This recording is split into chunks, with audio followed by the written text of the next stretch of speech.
Just a quick video about aftermarket fuel lines and aftermarket primer balls. I recently got back into boating and was warned by the outboard motor mechanic that I used to do the lower end and do the carbs on the boat that the modern state of aftermarket fuel lines and primer balls really sucked. And he strongly recommended going with one specific brand, but he said generally the OEM brands are the way to go. But at that time, I had bought this fuel line before he showed up to work on the boat, and I didn't know about it. So we used this, and this fuel line's only really been used twice. It was used for the general tune-up and then out on the water today. You can see inside of it, this is the inside of the fuel line.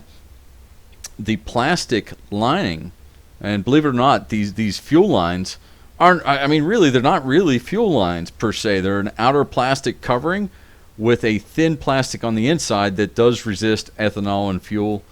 And but that thin plastic is the major problem with these things.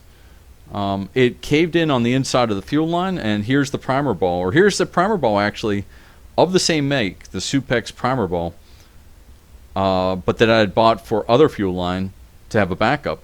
And you can see here the insides of it completely got pulled into themselves. This left us stranded today. We've been having issues with it for the last 2 or 3 test runs. And the inside of the ball caved in. The outside of the ball looked relatively okay, but the inside of the ball, this plastic, got sucked. It was like a one-way valve. The fuel pump is on the motor, and the suction action made this close up. And so we were stuck out on the water again today, and eventually got it running and limped it back to the boat ramp and got it back in. So I decided, you know what, I'm going out and going to find an OEM ball, and I found an OEM Mercury primer ball, and the difference is night and day, really. The difference is night and day. Here we cut this one apart, but there is no structure on the inside of this primer ball to keep it from collapsing in on itself. And you really have 2 issues with it. You have the issue that nothing keeps it from collapsing in on itself.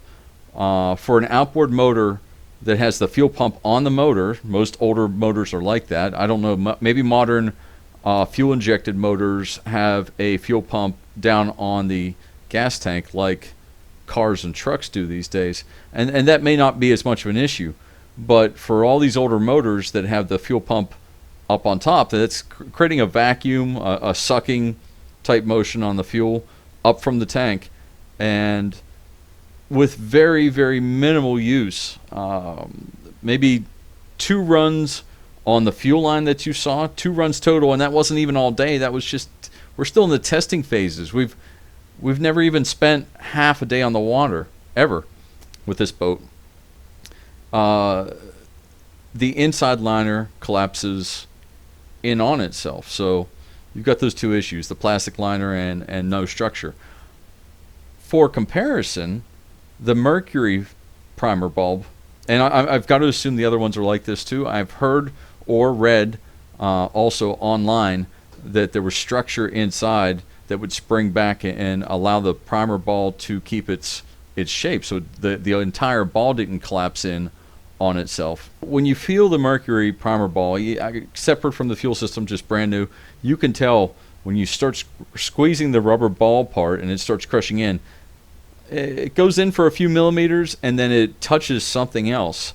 And I don't know if it's spring steel or if it's a plastic cage or what it is inside of them, but it certainly can hold its own structure, so that when a large outboard motor like our 90, which is not huge per se, but for whatever reason our 90 was crushing the inside or collapsing, imploding maybe, the inside of 2 brand new Supex primer balls, whereas it is not doing it at all after the test run in the driveway with the Mercury.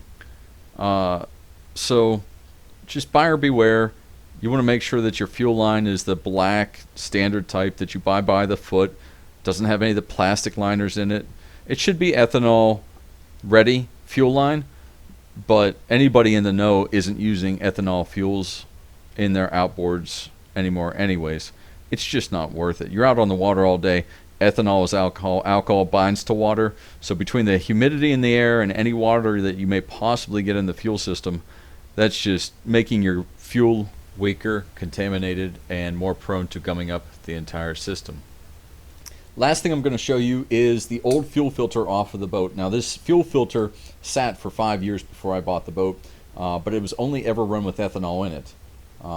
When I pulled this fuel filter off, everything smelled sickly sweet. Inside the fuel filter, the fuel line, when I finally opened up the fuel tank, the remnants of ethanol, the sugars that ethanol is based off of, it was terrible.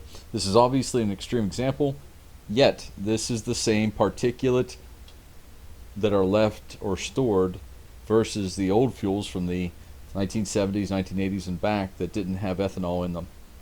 So take it for what it's worth. This is my recent experience, and also me being informed by a professional outboard mechanic who was teaching me as I was buying parts. Unfortunately, I bought some of these parts before I heard the reality of them, and started using them and started playing and testing before I brought him in to see the boat. So I couldn't return them, or I couldn't return them morally, I guess.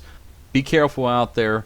Make sure your boat's in tip-top shape, and I hope you're going to have more fun boating than I have the last 6 trips, because we've been stuck a lot. Thanks.